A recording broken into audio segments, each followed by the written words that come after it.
My name is Sarah.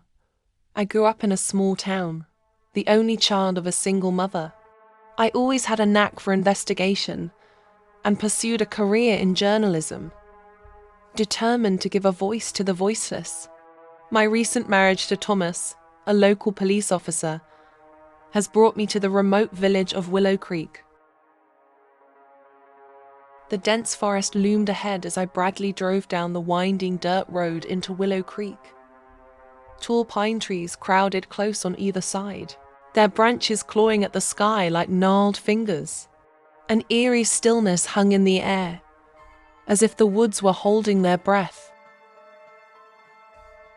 I've heard rumors about this isolated village deep in the Oregon wilderness. Whispers of unexplained disappearances that the local police couldn't solve. As an investigative journalist, I was determined to get to the bottom of what was really happening in Willow Creek. The dirt road opened up into a small town square.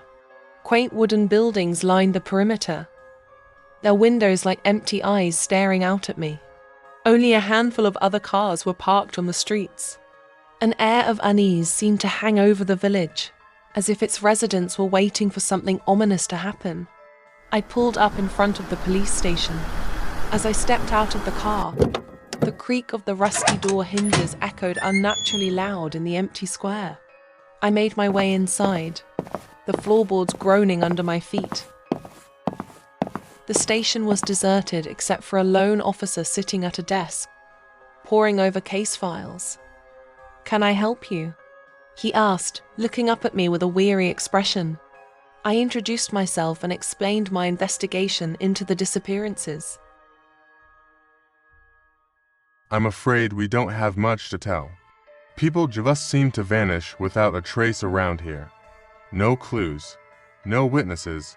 It's like they were swallowed up by the woods." "May I take a look at the case files?" I asked. After a moment's hesitation, he handed them over. As I flipped through the pages, a sense of unease crept over me. The details were scant, just names and last known locations before each person went missing. But the number of incidents was higher than I expected for such a small town.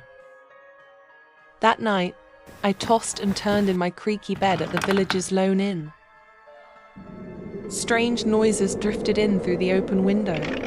I tried to convince myself it was just the forest settling in for the night, but an ominous feeling lingered that I was being watched from the darkness. When I awoke the next morning, a sense of dread had settled deep in my gut. I dressed quickly and headed to the diner, hoping to find someone who could provide more answers. But at a back booth, I overheard two elderly women discussing something that made my blood run cold.